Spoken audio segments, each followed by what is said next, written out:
word secrecy is repugnant in a free and open society, and we are, as a people, inherently and historically opposed to secret societies, to secret oaths, and to secret proceedings. And there is very grave danger. Its preparations are concealed, not published. Its dissenters are silenced, not praised. That I do not intend to permit to the extent that it's in my control. But I am asking your help of informing and alerting the American people.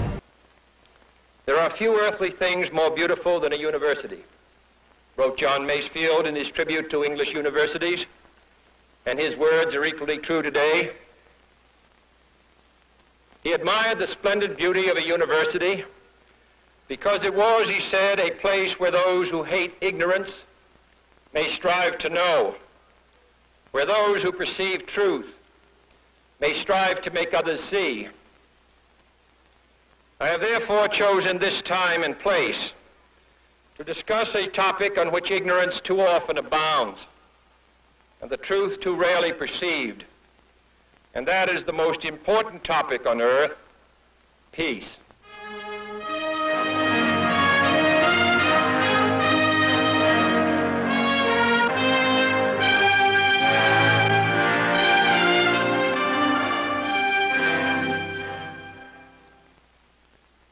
What kind of a peace do I mean, and what kind of a peace do we seek?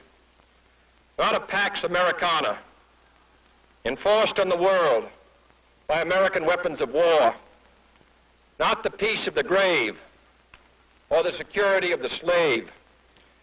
I am talking about genuine peace, the kind of peace that makes life on earth worth living.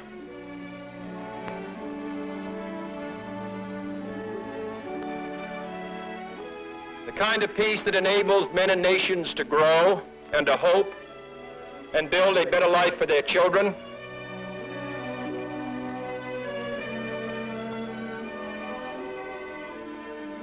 Not merely peace for Americans, but peace for all men and women.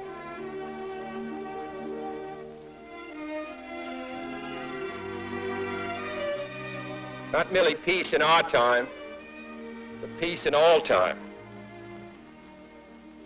First, examine our attitude towards peace itself. Too many of us think it is impossible. Too many think it is unreal. But that is a dangerous, defeatist belief. It leads to the conclusion that war is inevitable, that mankind is doomed, that we are gripped by forces we cannot control. We need not accept that view. Our problems are man-made, therefore they can be solved by man, and man can be as big as he wants. No problem of human destiny is beyond human beings. Man's reason and spirit have often solved the seemingly unsolvable, and we believe they can do it again. Let us focus on a practical, more attainable peace, based not on a sudden revolution in human nature, but on a gradual evolution in human institutions, on a series of concrete actions and effective agreements which are in the interests of all concerned.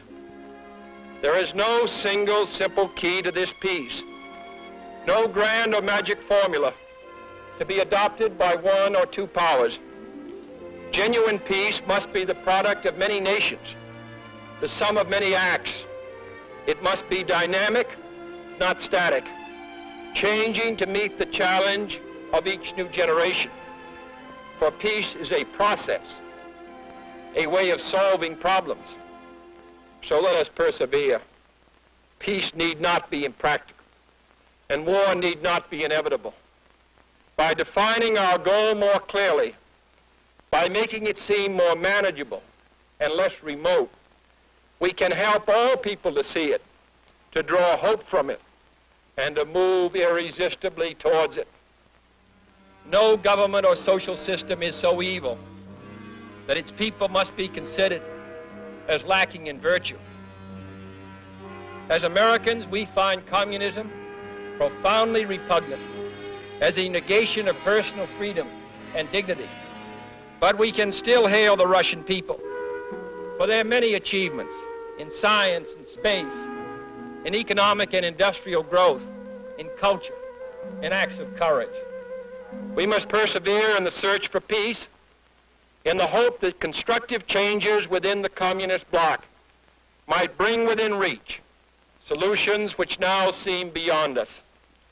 We must conduct our affairs in such a way that it becomes in the communist interest to agree on a genuine peace. For we can seek a relaxation of tensions without relaxing our God. And for our part, we do not need to use threats to prove we are resolute. We do not need to jam foreign broadcasts out of fear our faith will be eroded. We are unwilling to impose our system on any unwilling people, but we are willing and able to engage in peaceful competition with any people on earth. Speaking of other nations, I wish to make one point clear. We are bound to many nations by alliances. These alliances exist because our concern and theirs substantially overlap. Our commitment to defend Western Europe and West Berlin, for example, stands undiminished because of the identity of our vital interests. The United States will make no deal with the Soviet Union at the expense of other nations and other peoples, not merely because they are our partners, but also because their interests and ours converge. Our interests converge, however, not only in defending the frontiers of freedom, but in pursuing the paths of peace. It is our hope and the purpose of Allied policy to convince the Soviet Union that she too should let each nation choose its own future, so long as that choice does not interfere with the choices of others. The communist drive to impose their political and economic system on others is the primary cause of world tension today. For there can be no doubt that if all nations could refrain from interfering in the self-determination of others, the peace would be much more assured. Our primary long-range interest is general and complete disarmament, designed to take place by stages, permitting parallel political developments to build the new institutions of peace, which would take the place of arms. To make clear our good faith and solemn convictions on this matter, I now declare that the United States does not propose to conduct nuclear tests in the atmosphere so long as other states do not do so. We will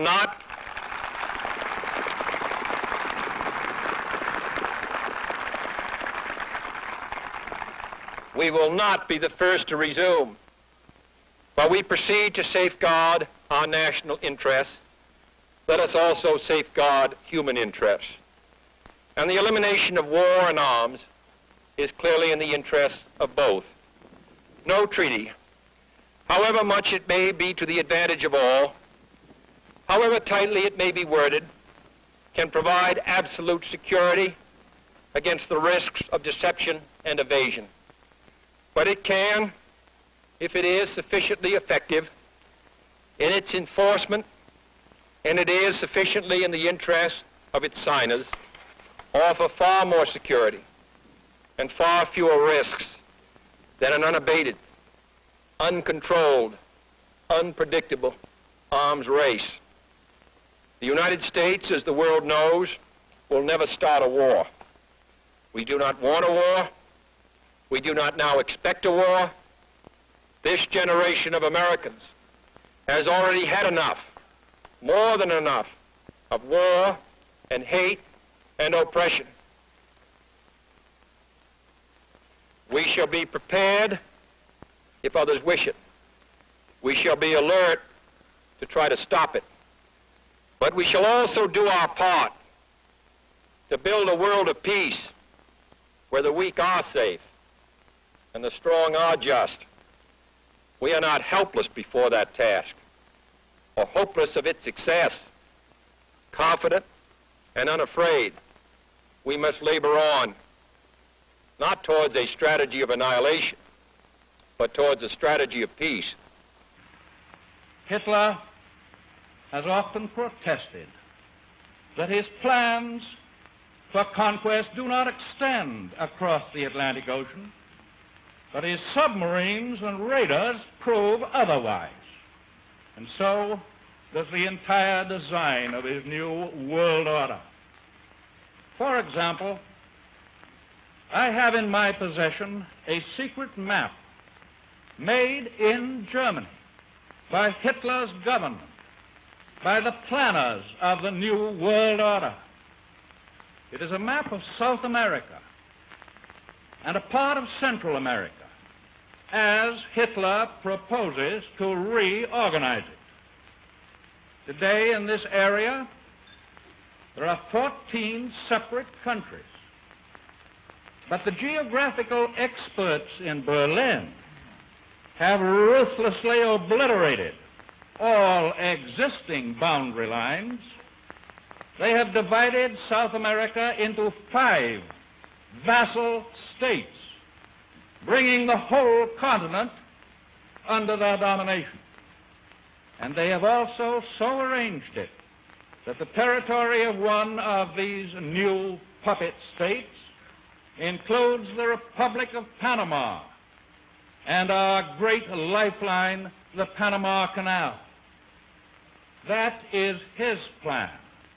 It will never go into effect.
Peace do we seek? Not a Pax Americana enforced on the world by American weapons of war, not the peace of the grave or the security of the slave. I am talking about genuine peace, the kind of peace that makes life on earth worth living. Because it was, he said, a place where those who hate ignorance may strive to know, where those who perceive truth may strive to make others see. I have therefore chosen this time and place to discuss a topic on which ignorance too often abounds and the truth too rarely perceived, and that is the most important topic on earth, peace.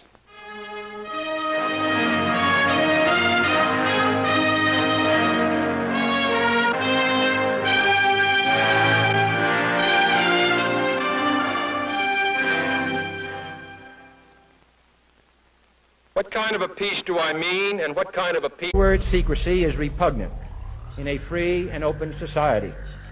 And we are, as a people, inherently and historically opposed to secret societies, to secret oaths, and to secret proceedings. And there is very grave danger. Its preparations are concealed, not published. Its dissenters are silenced, not praised. That I do not intend to permit to the extent that it's in my control. But I am asking your help of informing and alerting the American people. There are few earthly things more beautiful than a university, wrote John Masefield in his tribute to English universities, and his words are equally true today. He admired the splendid beauty of a university